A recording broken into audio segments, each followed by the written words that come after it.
Hello dear students, as usual I am Navneel God from Tagore School Parbatsar and we are studying our 8th class science book in this video। और हम लोग study कर रहे हैं हमारी 8th class की science book इस video में। Dear students, as you know, जैसा कि आप जानते हैं, we have completed the third lesson in our previous video. अपने पिछले वीडियो में हम लोग कंप्लीट कर चुके हैं इस लेसन का थर्ड लेसन, इस बुक का थर्ड लेसन और इसके question answers. I hope you have completed this written work in your notebooks और आशा करता हूं कि आप लोगों ने अपनी नोटबुक में ये जो रिटन वर्क दिया गया था ये अब कंप्लीट कर लिया होगा। Some activities are remaining in this lesson now. अब कुछ एक्टिविटीज बची है इस लेसन में करने के लिए। These are not any written work. ये जो एक्टिविटीज है ये कोई रिटन वर्क नहीं है, ये कोई लिखित कार्य नहीं है। These are only activities. Actually ये एक्टिविटीज है, क्रियाकलाप है, कुछ प्रोजेक्ट्स है, कुछ एक्टिविटीज करने के लिए कहा गया है इनमें। लेकिन हम लोग इनको एक बार रीड जरूर करेंगे ताकि आपको एक नॉलेज में आ जाए कि क्या यहां पर दिया गया है। Let's read out them. आइए इनको पढ़ते हैं। विस्तारित अधिगम, क्रियाकलाप एवं परियोजनाएं। तो यहां पर ये एक्टिविटीज और परियोजनाएं यानी प्रोजेक्ट्स दिए गए हैं कुछ। आइए देखते हैं इनमें क्या कहा गया है। क्वेश्चन नंबर 1, क्या आपने एक अभियान के बारे में सुना है? प्लास्टिक का उपयोग न करें, नो यूज प्लास्टिक। तो प्लास्टिक का उपयोग न करें ऐसा अभियान जगह जगह चल रहा है और चलना भी चाहिए। परबतसर में भी चल रहा है लेकिन फिर भी लोग मानते नहीं हैं। लेकिन ऐसा एक अभियान जरूर चल रहा है। इस प्रकार की कुछ गतिविधियां और नारे बनाइए। तो ये आपको जरूर करना है। आपको प्लास्टिक के बारे में प्लास्टिक का यूज नहीं करें, इसके लिए 2 नारे तैयार करने हैं आपको। कोई भी 2 नारे आप तैयार कर सकते हैं। तो अगर कहते, जैसे एक उदाहरण दे रहा हूं मैं, कुछ एग्जाम्पल दे रहा हूं। अगर कहते हो धरती को माता, प्लास्टिक से मत रखो नाता। ये एक नारा हो सकता है कि अगर धरती को बचाना है तो प्लास्टिक को छोड़ना पड़ेगा, अदरवाइज धरती पे कचरा इकट्ठा हो जाएगा, प्रदूषण फैल जाएगा। तो एक मैंने अपनी ओर से बना दिया है ये, लेकिन ये आपको नहीं लिखना है। आपको अपने मन से नारे बनाने हैं, 2 नारे। तो आपको केवल ये फर्स्ट क्वेश्चन करना है रिटन में। क्वेश्चन नंबर 1 में आपको क्या लिखना है कि यहां से लेकर के आपको क्वेश्चन और बस यहां तक ही लिखना है और कुछ नहीं करना आपको। ये क्वेश्चन हो गया आपका, प्लास्टिक का उपयोग न करें, इस प्रकार की कुछ गतिविधियां और नारे बनाइए। तो ये क्वेश्चन लिखना है और आंसर में आपको 2 नारे बनाने हैं। कुछ राजकीय और अराजकीय संस्थाएं हैं जो सामान्यतः जन समुदाय को शिक्षित करती है कि किस प्रकार प्लास्टिक का सदुपयोग करें। कुछ गवर्नमेंट की ऑर्गेनाइजेशंस भी हैं, कुछ गवर्नमेंट के भी डिपार्टमेंट्स हैं जो कि प्लास्टिक को यूज नहीं करने के लिए अवेयरनेस स्प्रेड करते हैं, फैलाते हैं। लेकिन और कुछ ऐसे नॉन गवर्नमेंट ऑर्गेनाइजेशंस भी हैं जिनको हम एनजीओ कहते हैं। तो वो भी ऐसा काम करते हैं, लोगों को इस बात की जागरूकता पैदा करते हैं कि प्लास्टिक का उपयोग नहीं करना चाहिए। तो दोनों ही प्रकार के संगठन हैं, राजकीय भी हैं, अराजकीय भी हैं, जो प्लास्टिक का सदुपयोग करने या उसका उपयोग कम करने के लिए लोगों को जागरूक करते हैं और पर्यावरण हितैषी आदतें विकसित करें। और वो बताते हैं लोगों को कि ऐसी आदतें बनाइए जिससे पर्यावरण का हित हो। जैसे कि सबसे बड़ी चीज जो है वो कि लोग बाजार से सब्जी वगैरह थैली में लेकर के आते हैं। ये सबसे बड़ी बीमारी है। जो प्लास्टिक बड़ी मात्रा में आ रहा है वो इसी तरह से आ रहा है। हर आदमी थैली में सब्जी ला रहा है क्योंकि वो फ्री मिल रही है, इसलिए बस फ्री में जो भी चीज मिलती है उसका यूज करते हैं लोग, मिसयूज भी करते हैं। तो ये एक उदाहरण है कि किस तरह से लोगों की आदतें खराब हैं। अपने साथ में वो क्लॉथ बैग लेकर नहीं जाते हैं बाजार में और वहां से पॉलीथीन बैग में लेकर के आ जाते हैं। तो ये कुछ ऐसे संगठन हैं जो कि अच्छी आदतें, पर्यावरण हितैषी आदतें विकसित करने के लिए लोगों को जागरूक करते हैं। अपने क्षेत्र में उन संस्थाओं का पता लगाइए जो जागरूकता कार्यक्रम चला रही हैं। तो यहाँ पर हमने, आपको ध्यान हो तो पिछली बार एक अपन ने रैली निकाली थी स्कूल की तरफ से, और भी स्कूलें थी उसमें पार्टिसिपेट किया था उन्होंने। तो वो अपना संस्थान की तरफ से रैली निकाली थी अपन ने। तो उसमें अपन ने, याद है आपको, रैली में अपन ने काफी नारे लगाए थे और उसमें प्लास्टिक विरोधी रैली थी वो, और अपन ने उसमें कपड़े के थैले भी बांटे थे सबको। वहां बस स्टैंड से वो रैली शुरू की थी, बहुत लंबी रैली थी अपनी। तो वो कपड़े के थैले भी डिस्ट्रीब्यूट किए थे वहां पर, और प्लास्टिक मुक्ति का वो अभियान था, रैली थी। तो उसमें कई ऐसी संस्थाएं हैं जो इस तरह का काम करती है। तो वो जो वहां पर जो क्लॉथ बैग वहां पर डिस्ट्रीब्यूट किए गए थे वो तो थे भारत विकास परिषद की ओर से। तो वो एक संस्था है भारत विकास परिषद जो कि इस काम को करती है। दूसरा, अपना संस्थान नाम का एक संस्थान है जो कि पेड़ पौधे लगाता है और पर्यावरण हितैषी आदतें विकसित करने में लोगों को जागरूक करता है। तो ये दो संगठन मैंने आपको बता दिए हैं, अपना संस्थान और भारत विकास परिषद। तो यहां पर जो बोला ना इन्होंने कि अपने क्षेत्र में उन संस्थाओं का पता लगाइए जो जागरूकता कार्यक्रम चला रही है। तो अपने क्षेत्र में अपना संस्थान और भारत विकास परिषद ये जागरूकता अभियान चला रही है। यदि इस प्रकार की कोई संस्था नहीं है तो गठित कीजिए। तो संस्थाएं तो है यहाँ पर बनी हुई, वो कुछ काम भी करती है, हमें उनको ज्वाइन करना चाहिए, उनके साथ मिलकर के वो काम करना चाहिए। वो लोग करते आ रहे हैं, हमें भी उसमें योगदान देना चाहिए। तो यहाँ पर आपको क्वेश्चन नंबर 1 जो है विस्तारित अधिगम क्रियाकलाप एवं परियोजना, ये हेडिंग लगा करके क्वेश्चन नंबर 1 यहां से यहां तक आपको नोट करना है। और इसका आंसर जो मैंने बताया है कि आपको 2 नारे बनाने हैं प्लास्टिक मुक्ति के बारे में, वो आपको लिखने हैं। बात करते हैं सेकंड क्वेश्चन की। विद्यालय में वाद विवाद प्रतियोगिता आयोजित कीजिए। वाद विवाद क्या होता है? कोई एक टॉपिक होता है, कुछ लोग उसके पक्ष में बोलते हैं, कुछ लोग उसके विपक्ष में बोलते हैं, तो उसको वाद विवाद प्रतियोगिता कहते हैं। बच्चों को इच्छानुसार संश्लेषित कपड़े अथवा प्राकृतिक स्रोतों से प्राप्त कपड़ों के औद्योगिक निर्माता का अभिनय करने का अवसर दीजिए। देखिए यहां पर आपको क्या करना है, कपड़े बनाने वाले जो औद्योगिक निर्माता होते हैं, फैक्ट्रियों के मालिक, कुछ लोग तो प्राकृतिक स्रोतों से प्राप्त कपड़े बनाने वाले बनेंगे,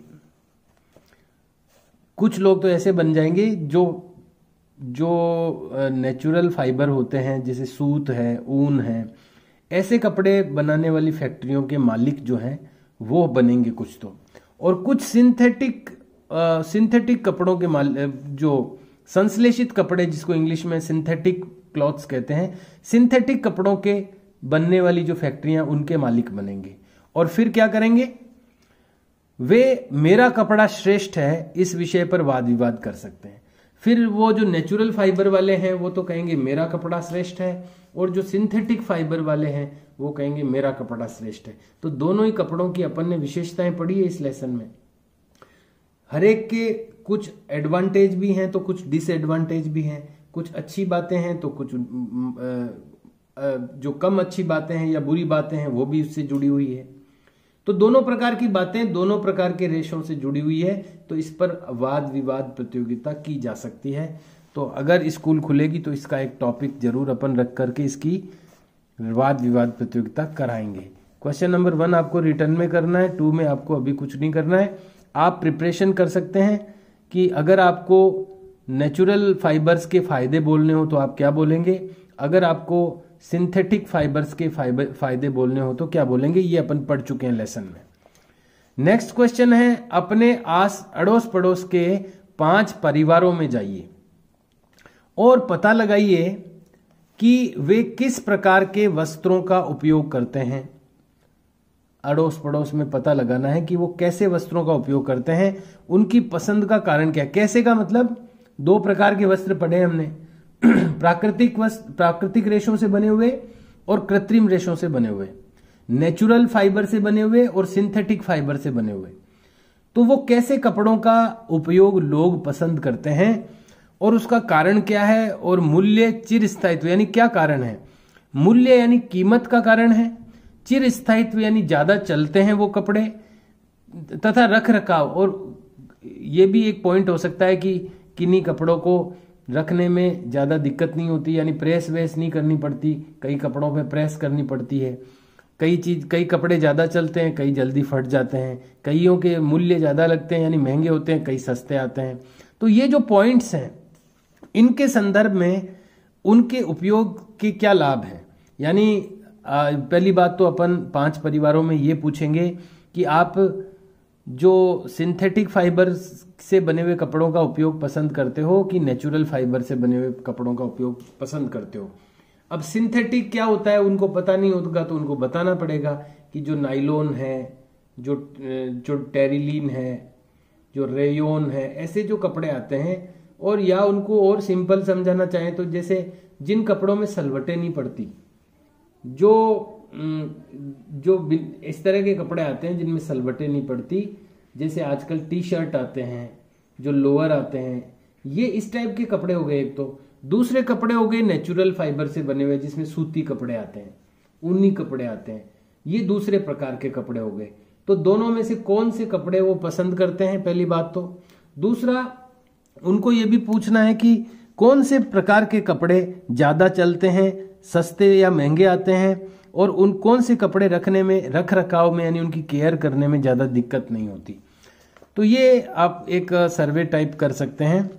तो ऐसा जाने की ज़रूरत नहीं है, आप अपने लेवल पर ही 1-2 लोगों से पता कर सकते हैं। अगर स्कूल ओपन होगी तो अपन हो सकता है 1-2 लोगों से जाकर के पूछने के लिए भी कहें आपको, लेकिन अभी इसको आपको सिस्टमेटिक तरीके से करने की ज़रूरत नहीं है। लेकिन इसका आप अपने लेवल पर सर्वे कर सकते हैं। कभी किसी से बातचीत हो तो आप इस तरह की बातचीत किसी से कर सकते हैं कि भाई तुम्हें कौन से कपड़े पसंद हैं, सिंथेटिक या नेचुरल, सिंथेटिक फाइबर वाले या नेचुरल फाइबर वाले, और क्यों पसंद है। इस तरह की एक डिस्कशन कर सकते हैं आप।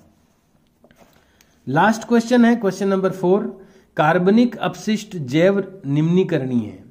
कार्बनिक अपशिष्ट, अपशिष्ट क्या होता है, जो बेकार की चीजें, वेस्ट मटेरियल होता है, जो विभिन्न प्रकार के जो जंतु होते हैं वो जो अपशिष्ट पदार्थ निकालते हैं, जो बिना पचा हुआ या बेकार की चीजें होती है जिसको मल कह सकते हैं अपन, वो निकालते हैं, वो अपशिष्ट कहलाता है। तो कार्बनिक अपशिष्ट यानी उसमें कार्बन की मात्रा होती है, इसलिए उसको कार्बनिक अपशिष्ट कहते हैं। वो जैव निम्नीकरणीय होता है। जैव निम्नीकरणीय कौन सी चीज होती है, जो कि अपघटित हो जाती है कम समय में। तो कम समय में वो अपघटित होकर के विभिन्न अलग अलग तत्वों में बदल जाती है। कुछ नाइट्रोजन बन जाती है, कुछ उसको मिट्टी में मिल जाती है, कुछ एयर बन जाती है। तो अलग अलग पंच तत्वों में वो जल्दी से विलीन हो जाती है। ऐसी जो चीज होती है वो निम्नीकरणीय, जैव निम्नीकरणीय कहलाती है।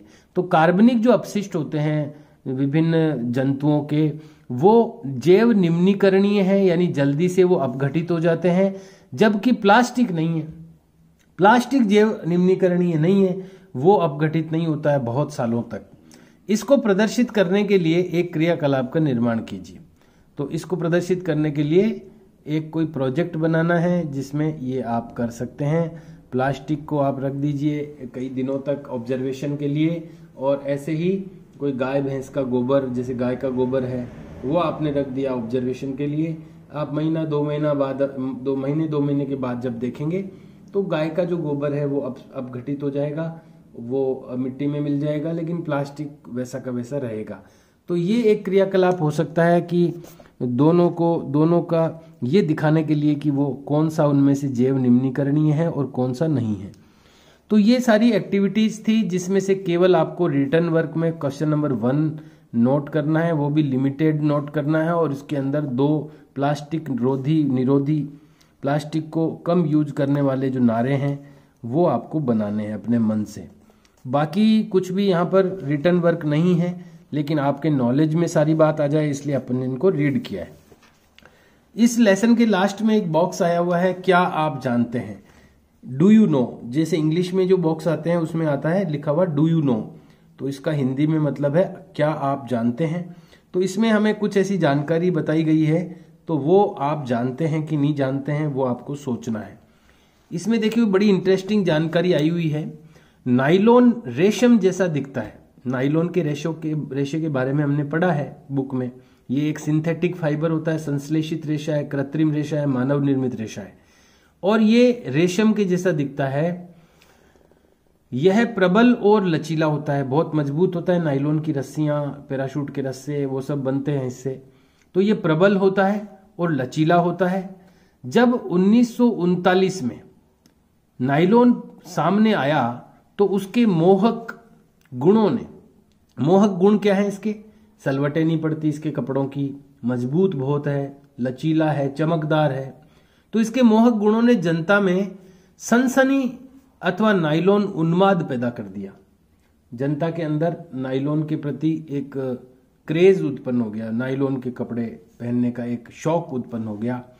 इस नए रेशे से बने महिलाओं के मोजों की भारी मांग थी। जो महिलाओं के मोजे थे वो, ये नाइलॉन के मोजे उस टाइम आते नहीं थे, तो नए नए नाइलॉन के मोजे आने लगे थे मार्केट में, तो उनकी बड़ी मांग थी, क्योंकि वो टिकाऊ थे, मजबूत रेशा है तो फटते नहीं थे। तो उन महिलाओं के लिए बने मोजों की बड़ी मांग थी नाइलॉन वालों की। परंतु दुर्भाग्य से द्वितीय विश्व युद्ध, जो कि 1939 से 1945 तक चला, के चलते नाइलॉन उत्पादन का अधिकांश भाग पैराशूट बनाने के हेतु काम में लिया जाने लगा। तो नाइलॉन जो बनता था वो पैराशूट में काम आ जाता था, तो लोगों के पास में मोजे नहीं पहुंचते थे। युद्ध के बाद जब मोजों का उत्पादन पुनः प्रारंभ हुआ तो उनकी पूर्ति मांग के अनुसार नहीं हो सकी। जितनी लोगों के अंदर डिमांड थी नाइलॉन के मोजों की, उतनी उनके ऊपर उनको पूर्ति नहीं हो पा रही थी।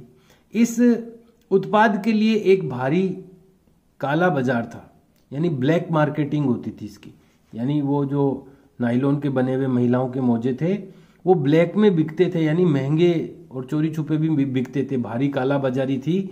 एक जोड़ा मोजों के लिए महिलाओं को कई घंटे लाइन में लगना पड़ता था, एक जोड़ी मोजे के लिए। कई बार नाइलॉन उपद्रव भी हो जाते थे, यानी लड़ाई झगड़े भी हो जाते थे उन मोजों के लिए।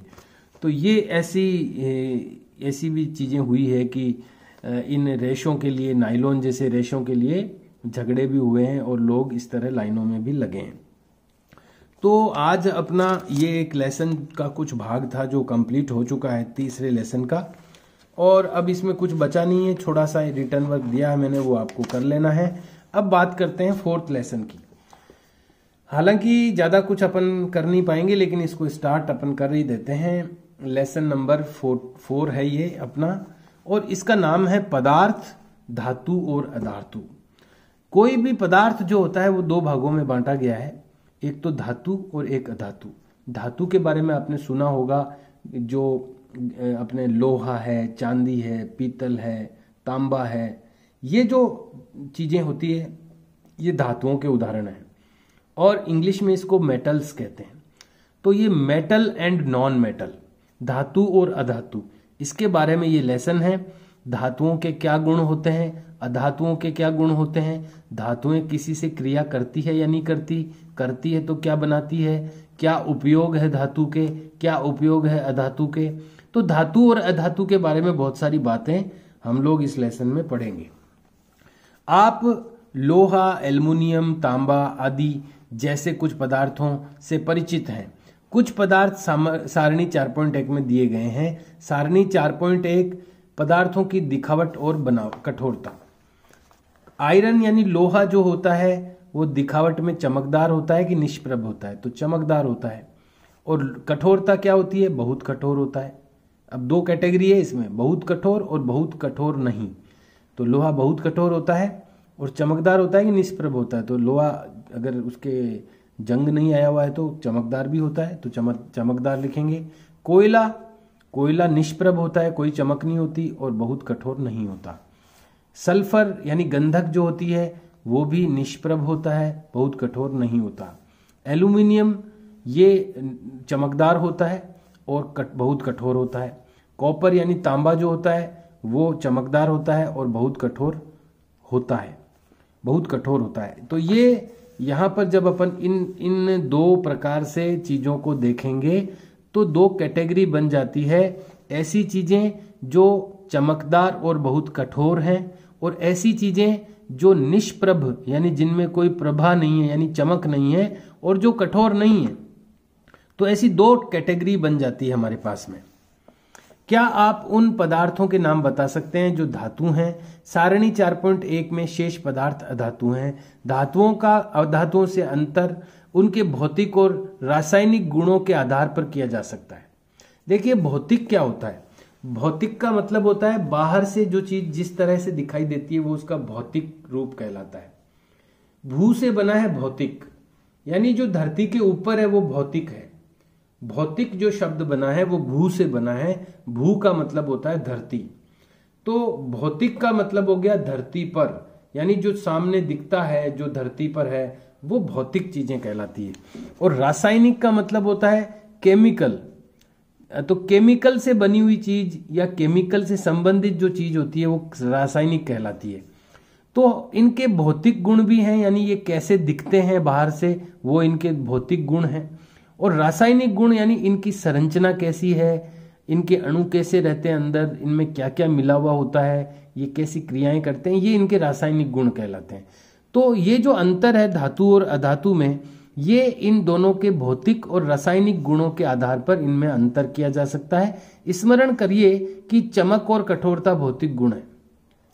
स्मरण करिए कि चमक और कठोरता भौतिक गुण है। अभी अपन ने ऊपर जो सारणी पढ़ी उसमें कुछ चीजें चमकीली और कठोर थी और कुछ चीजें निष्प्रभ यानी बिना चमक वाली और कम कठोर थी। धातुओं और अधातुओं के भौतिक गुण,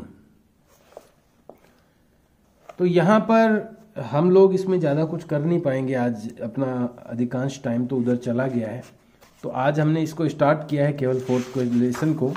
अगली बार हम लोग थोड़ा इसको ज़्यादा टाइम देंगे और इसको आगे बढ़ाएंगे। तो हम लोग चल रहे हैं अब 4th लेसन में। आज ये 4th लेसन का फर्स्ट पार्ट हो गया आपका। सेकंड पार्ट हम अगले वीडियो में स्टार्ट करेंगे और इसको लेसन को आगे बढ़ाएंगे। मैं आपको यही कहना चाहूँगा कि जो भी क्वेश्चन आंसर्स आप करते जा रहे हैं आपकी नोटबुक्स में, हर एक सब्जेक्ट में उनको लर्न करते जाएं। और इसकी काफ़ी संभावना है कि आपकी एग्ज़ाम तो ज़रूर होगी, 8th क्लास की बोर्ड का एग्ज़ाम ज़रूर होगा। तो हो सकता है उसमें कुछ कोर्स वोर्स कट हो जाए, लेकिन आपको अपनी तैयारी अभी से करनी चाहिए। अभी से आपको जो भी वर्क आपके होता जा रहा है नोटबुक्स में, उनको लर्न करते जाइए। लेकिन आप जो मंथली टेस्ट दे रहे हैं उसमें बिल्कुल भी ऐसा लग नहीं रहा है कि आप कुछ मेहनत कर रहे हैं या कुछ लर्न कर रहे हैं। तो ये दिखना चाहिए। हर एक सब्जेक्ट में जो मार्क्स हैं वो बेटर आने चाहिए आप लोगों के। कितना कम अभी सिलेबस चल रहा है उसको भी अगर आप लर्न नहीं कर पा रहे हैं तो ये एक बड़ी सोचने की बात है और ये विचार करना चाहिए आप लोगों को कि आप कितनी मेहनत कर रहे हैं। तो जो भी वर्क है वो करते रहिए, लर्न करते रहिए और उसको तैयार करते रहिए और अभी से अपनी तैयारी रखिए एग्जाम के लिए। Okay dear students, have a nice day, see you and bye.